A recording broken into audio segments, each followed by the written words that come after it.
pag-alis ko, dun ko naintindihan yung huling-huling salita na sinabi sa akin ni Mama na, o ayan, ngayon mas maiintindihan mo na yung buhay ng isang OFW.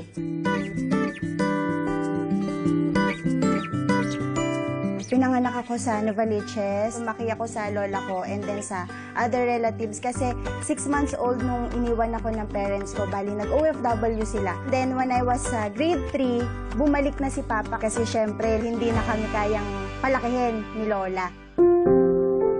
Medyo mahirap ang naging buhay dahil magkakalayo kami. Kinausap ko si Mays ko na umuwi na rin. Naputol yung aming financial dahil pareho kaming walang trabaho nung umuwi rito eh. Siyempre, nung matigil sa pag-aaral niya, wala akong magawa dahil mahina ang hakita eh. Hanggang sa napilitan siya maghanap buhay. Nag-work din ako sa Jollibee. Yun yung pinakauna kong trabaho at 16 years old. And then after nun, napunta naman ako ng Manels. And then dumating kasi yung point na mas gusto ko nang mag-abroad hanggang sa yun, nakapunta na ako ng Dubai. Nakapag-start na ako doon magtrabaho. Nung una akala ko maganda, malakihang sahod. Pero bigla ko na-realize nung nagbabayad na ako ng bahay, tsaka lahat ng mga expenses, bigla akong naisip, mas masarap pa palang mabuhay sa Pilipinas kasi kahit papano, kasama ko yung family ko. At the same time, hindi ko kailangan magbayad ng mga kung ano-anong expenses. Nag-alala talaga ako dahil unang-una, na-experience ko sa abroad eh.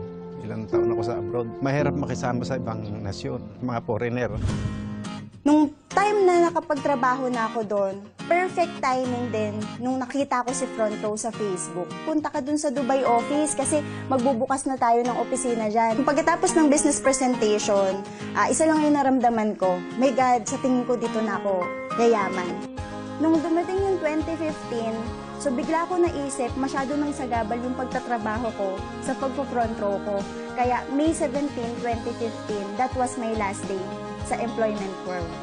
So, nung nakuha ko yung time freedom ko, totoo pala yun, yung feeling na parang nakawala ka sa hawla. Lord, totoo ba to? Ito na yung matagal ko nang gusto. Bago pa ako magsimula ng front row, nagdadasal na ako, no? Nasabi ko, Lord, kailan mo ba ako bibigyan ng isang opportunity na hindi ko kailangan mamasukan, hindi ko kailangan magtrabaho, walang time in, walang time out, walang stress, walang pressure, pero kumikita ako ng malaki.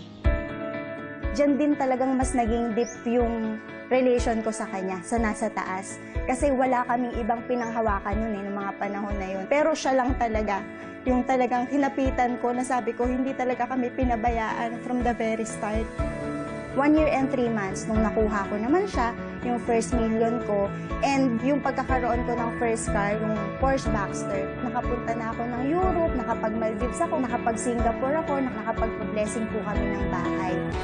Pinakang-latest naman ngayong 2018 is yung Ferrari. Actually, mahirap din para sa akin na hindi ko maibigay yung oras na dapat role ko bilang nanay ito sa anak ko. Ayokong lumaki yung anak ko hanggang sa teenage life niya na malayo ako or nag-a-abroad pa ako.